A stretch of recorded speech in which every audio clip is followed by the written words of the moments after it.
And former Democrat Tulsi Gabbard noted that as well. She's endorsed Donald Trump.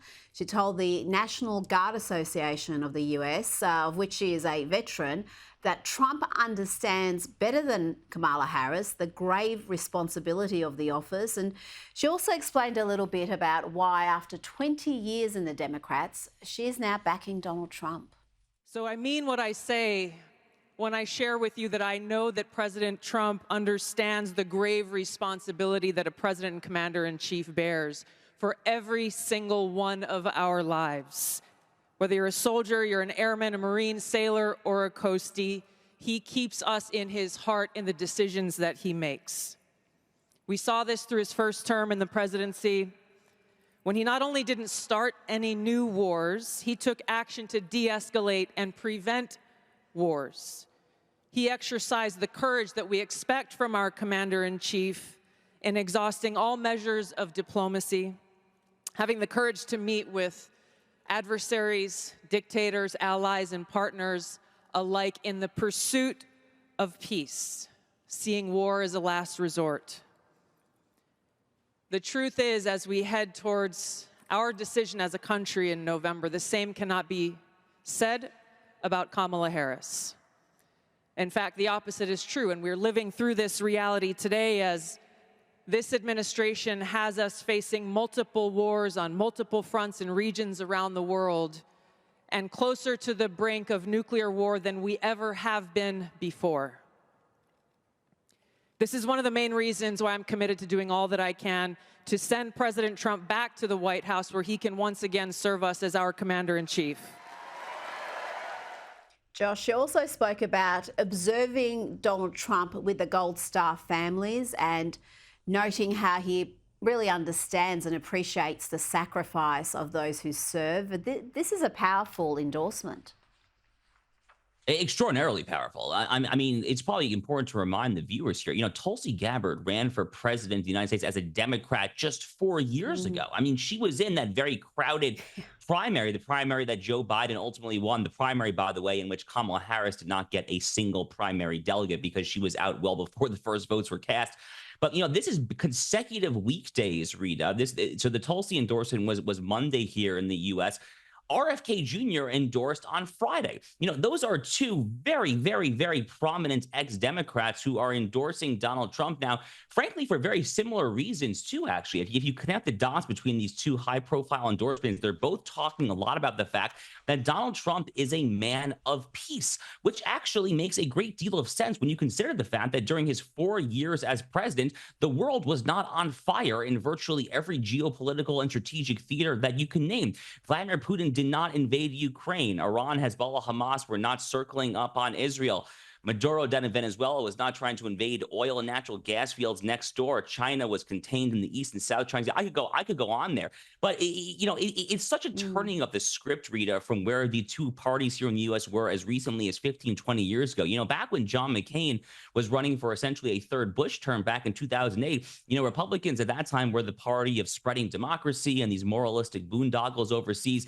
How the script has turned now in the year 2024. You have former Democrats endorsing a Republican for purposes of peace, whereas the Biden-Harris establishment is in favor, frankly, of these feckless forever wars, including the Russia-Ukraine theater.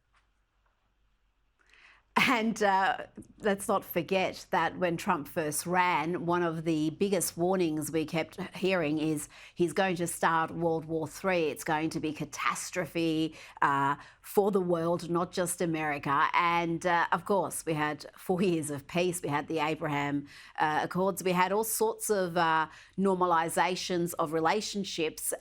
And since then, we've seen what's happened under the Biden-Harris administration. Now, let's talk about the vice presidential candidate, Tim Walz, Kamala's VP candidate.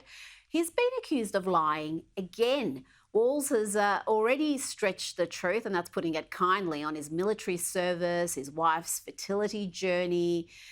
is now being accused of claiming awards he never received.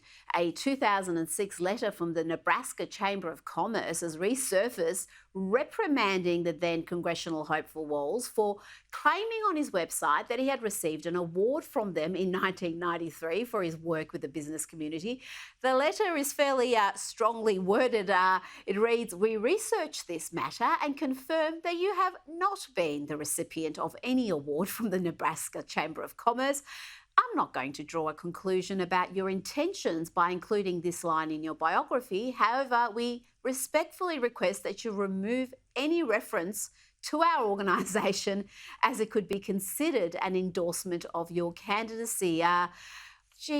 From the DUI lies to the tampons in boys' bathrooms to stolen valour. I mean, this guy is a bit of a disaster, isn't he? Yeah, he really is. And, when you consider how Tim Walz progressed, I guess would be a polite way of putting it. I guess Barack Obama would call it evolved. When you look at Tim Walz's evolution from when he was a congressman representing Minnesota to his time as governor, you see how dishonest this man is. And I say that because when Tim Walz first ran for Congress, it was back in 2006, which was a difficult cycle for many Democrats, and he was running actually in a Republican-leaning district. He actually took many right-of-center positions. He stood for relative fiscal sanity, actually. I mean, this is the guy who now is saying that one person's socialism is another person's neighborliness. Back then, he was preaching fiscal sanity. He actually even garnered an NRA endorsement. He was a defender of the Second Amendment, of your right to keep and bear arms. He spoke at AIPAC conferences. He was a reliable supporter of U.S.-Israel relations. I mean, I could go down the line here. But then when he got into the governor's mansion in Minnesota, everything changed. He became the single greatest banner of the flames, frankly, of the George Floyd riots of 2020. I mean, those riots started in his own backyard. He abetted them. He set up a COVID snitch hotline to rat out your neighbors if you were so much as congregating outside there. I mean, the guy just went from a centrist Democrat to a hard left socialist loonbag. And the fact that he was so dishonest, I guess, in retrospect, when he was representing Minnesota in Congress for 12 years.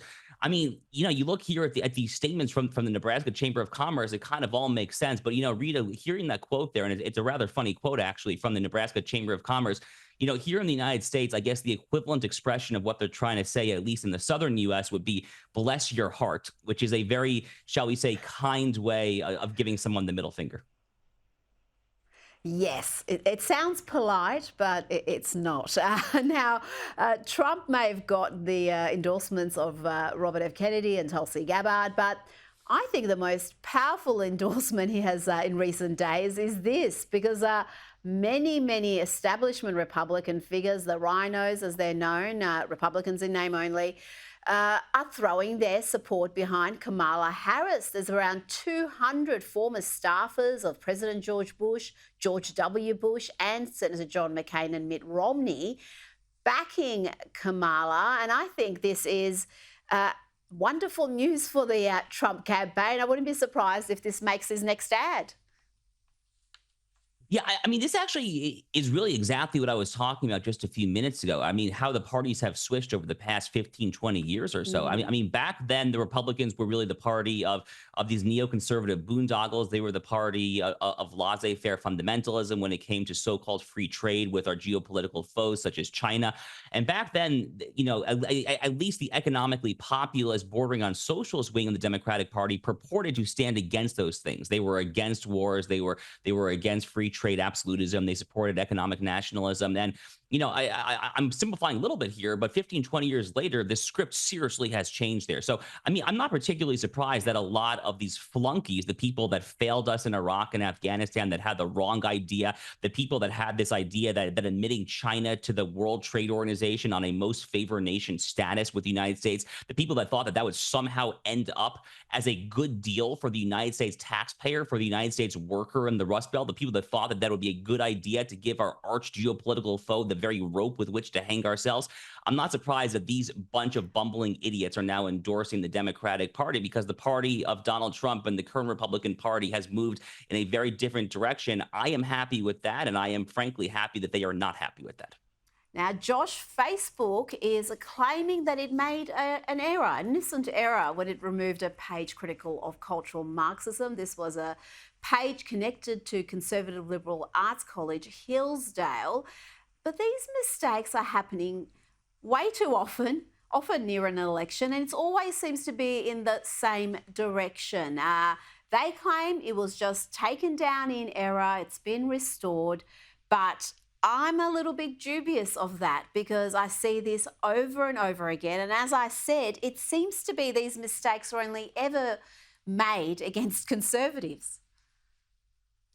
Yeah, it's tough to say what's happening in Meta right now. Mark Zuckerberg is actually giving us very mixed signals. So it was actually, less than 24 hours ago that he sent a very interesting letter, Rita. I actually just saw this letter just an hour or two before I hopped on with you. And in this letter that Mark Zuckerberg wrote to Congressman Jim Jordan, the chair of the House Judiciary Committee, the strong conservative from Ohio, in this letter, Mark Zuckerberg actually, admits that the Biden administration was coercing Facebook to censor COVID-related speech.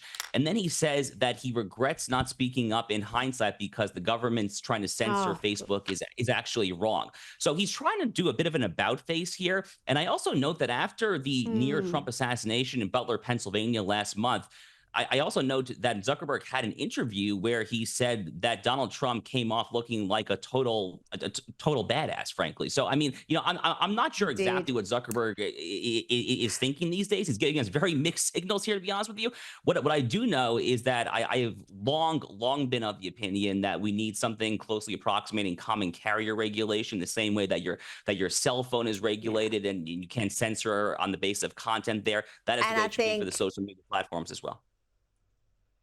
And I think that's precisely what he's terrified of and why he can read polls as well as the next person, despite Kamala's resurgence. I think he's expecting a second Trump term.